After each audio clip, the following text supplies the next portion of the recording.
Thumbnail देखकर थोड़ा बहुत हार्ट में ऐसा हुआ होगा कि धक धक होने लग गई होगी, है ना। थंबनेल में पता चला सीबीएसई ने टर्म 2 में क्या कर दिया भाई। पहले ही उसने ऐसा कह रखा है कि वो तुमको ऐसे कह सकते हो कि तुमको फिजिकल पेपर देगा जिसमें तुमको लिखना पड़ेगा, है ना। ऑब्जेक्टिव नहीं होगा वो, तुमको उसमें सारा टॉपिक लिखना पड़ेगा। और तुम्हें ऑब्जेक्टिव में आपको ज़्यादा बेटर लगता है कि आपको ऑब्जेक्ट में क्या है, क्वेश्चन है, आपको 4 ऑप्शन दिए हुए हैं, आपको मतलब आंसर पहले ही दिया हुआ है और आपको वो टिक करना होता है। और फिजिकल पेपर में आपको जो मन में जो भी टॉपिक है उससे रिलेटेड जो भी चीज़ें हैं वो आपको लिखनी पड़ती है ना। ये टर्म 2 में जो चेंजेस लेके आया है वो इसीलिए लेके आया है कि बच्चों की थिंकिंग जो होती है सीबीएसई के टर्म 1 के पेपर में, उनकी थिंकिंग ये थी बच्चों की कि भाई साहब एमसीक्यू रिलेटेड क्वेश्चन है, उसमें अपन को डीप पढ़ना होता है। एमसीक्यू रिलेटेड क्वेश्चन में क्या होता है, आपको बेसिकली उनके कॉन्सेप्ट को समझना होता है कि आखिर ये चीज आखिर है तो है क्यों, तभी तो आप उसके टिक मार्क लगा पाओगे। तो वही रिलेटेड है, बस उसमें क्या है, एमसीक्यू में आपको दिए हुए होते हैं आंसर्स और आपको जो पता होता है उससे आप उसको मैच करके आप टिक कर देते हो। थ्योरी में आपको कुछ ऐसा लगता है कि भाई साहब रटना पड़ेगा, है ना। जब भी थ्योरी में बात आती है इंग्लिश ग्रामर की तो आप देखते हो कि भाई साहब इंग्लिश ग्रामर में तो स्टोरी एप्लीकेशन ऐसे भाई रटने पड़ेंगे, इनसे काम नहीं हो पाएगा। उनको रटने से ज्यादा अच्छा लगता है समझना। और 10th क्लास के बाद में जो बच्चे होते हैं, 10th के जो बच्चे होते हैं, 10th 11th 12th, वो जहाँ तक मुझको पता है ना, जहां तक मैं देखता हूं, मैंने खुद ने अपने अंदर फील किया है कि रटने से अच्छा वो बच्चे ऐसा करते हैं कि उनके सिमिलर कुछ आंसर मिल जाए तो उसको वो पेपर में लिख के आते हैं, एज इट इज रट के नहीं लिख के आते।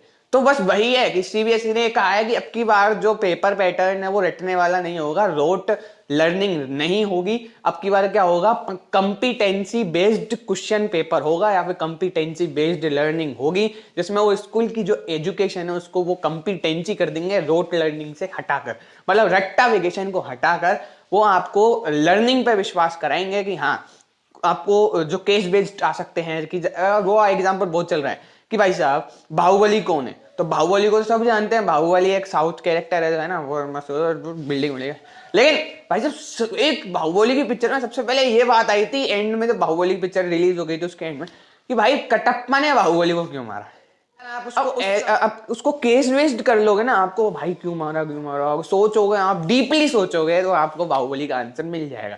बस यही है कि आपको रटना नहीं है, ठीक है। ये सब कहते हैं और मैं जानता हूँ कि सबकी पावर जो है इतनी कॉम्पिटेंट मतलब हो जाती है कि वो रट्टा वेकेशन छोड़ देते हैं और आराम से वो केस स्टडी करने लगते हैं। देखो आपका जो ये आपको डरना नहीं है, क्योंकि टर्म 2 का जो ये है उसमें आपको डरना नहीं है। आपकी जो एजुकेशन हो पहले से ही ऐसी होती जा रही है, क्योंकि पैसेज जो है ना अनसीन, उसमें आप रटते नहीं हो, उसमें आप रटते नहीं हो, ठीक है, उसमें आप समझते हो। आपके जो भी आप कह सकते हो कोई अनसीन ऐसे आ जाता है। आप स्वच्छ भारत के बारे में आपने बहुत बार ऐसे लिखा होगा कि भाई साहब स्कूल को कैसे क्लीन करते हैं, तो उसमें एक बार ये भी आता है कि स्वच्छ भारत या स्कूल क्लीनिंग में क्या करें, तो वो होता है ना। तो उसमें एक चीज और आती है कि भाई साहब क्लीनेस से क्या मतलब है, क्लीनेस से होगा क्या।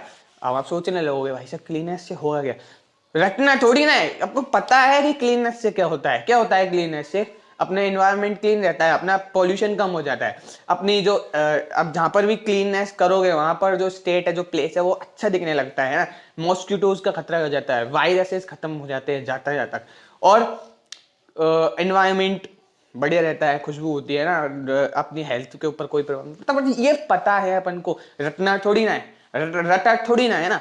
तो बस यही है कि इस टर्म 2 में आपको घबराना नहीं है, आपको अपनी जो स्टडी है वो आपको कंपिटेंसी करनी है, मतलब आपको उनको डीपली पढ़ना है और कॉम्पिटेटिव लेवल से पढ़ना है। छोटे मोटे क्वेश्चन भी आ सकते हैं तो इसमें आपको घबराना नहीं है। हाँ, और टर्म 2 के लिए कुछ और भी कि भाई साहब ऐसा हो सकता है कि क्या पता कोरोना आ जाए, कोरोना भाई हमको बचा ले और बचा के हम फिर से एक बार पास की सर्टिफिकेट अपनी लग जाए, भैया ऐसा भी हो सकता है, कंडीशन के ऊपर है। लेकिन अगर सीबीएसई टर्म 1 ले रही है तो टर्म 2 का ये है कि सीबीएसई सैंपल पेपर रिलीज करेगी, उसमें आपको एमसीक्यू रिलेटेड होगा और वो एमसीक्यू बेस्ड होगा, तो आपके फिर से एमसीक्यू बेस्ड क्वेश्चन लगेंगे। अगर कोरोना भाई साहब आपके आ जाते हैं, सिचुएशन बिगड़ जाती है तो, नहीं तो आपके राइटिंग बेस्ड पेपर लगेंगे, फिजिकल आपको राइट करना होगा और आपको सिर्फ ये देखना है कि आपको उसका फील लेना है। फील जानते हो ना, फील क्या होता है, फील लेना है बस, है ना। बस वही कि अपन को पता है कि 2 और 2 को प्लस करने पर प्लस कैसे करते हैं, कैरी लगाते हैं, इतना पता है ना। मल्टीप्लाई करवा दे तो, एक क्वेश्चन में 10 चीज करवा दे तो, वो आपको सब पता है। आपको फॉर्मूले याद होने चाहिए, फिजिक्स के अंदर इसके अंदर है ना, फॉर्मूला याद होने चाहिए। आपको अगर थ्योरी याद करनी है तो आपको सिर्फ पॉइंट्स याद होने चाहिए। भाई साहब वाटर साइकिल क्या है, आपको सबको पता होगा वाटर साइकिल क्या है। तो वाटर साइकिल में होता क्या है, अब उसको पढ़ो मत, आप डायग्राम से बता सकते हो कि वाटर साइकिल क्या है, उसमें क्या है। वाटर साइकिल में वाटर आता है भाई साहब, रिसाइकिल होता है वाटर, कुछ नहीं होता। वाटर उड़ता है, वेपर बनता है, वेपर से रेन बनती है, फिर से वाटर वापस आ जाता है अपने घर पे, ये है वाटर। ठीक है, क्या पीले पत्तों में क्लोरोफिल होती है? अब मेरे को कमेंट में बताना, करेक्ट नहीं रखा तो ठीक है। तो बस इतना ही है कि टर्म 2 में ज़्यादा दिक्कत वाली बात नहीं है। आपको सिर्फ रट्टा वेकेशन को छोड़कर कॉम्पिटेंसी के बारे में सोचना है। मतलब आपको थोड़ा बहुत कॉम्पिटेंसी का मतलब है कि आपको केस बेस्ड करना है। सब चीज़ का आपको नॉलेज होना चाहिए। जिस टॉपिक के बारे में आप पढ़ रहे हो उस टॉपिक के बारे में आपको डिटेल ज़्यादा टाइम में पढ़ो, लेकिन अगर कम भी पढ़ रहे हो तो बेहतरीन पढ़ो, है ना। तो वैसे मैं आपको इतना ही सपोर्ट देना चाहता था कि आप घबराओ मत। Thank you for watching, keep supporting. आप हमारे चैनल को सब्सक्राइब कर सकते हो ऐसे ही मोटिवेशन के लिए और ऐसे ही इंटरेस्टिंग वीडियोस के लिए। हमारे चैनल पर बहुत सारी क्लासेस, अभी क्लास 9th और 10th के लिए क्लासेस चल रही है, अप टू डेट उनके लिए वीडियो डल रही है, तो आप सब्सक्राइब कर सकते हो। Thank you for watching.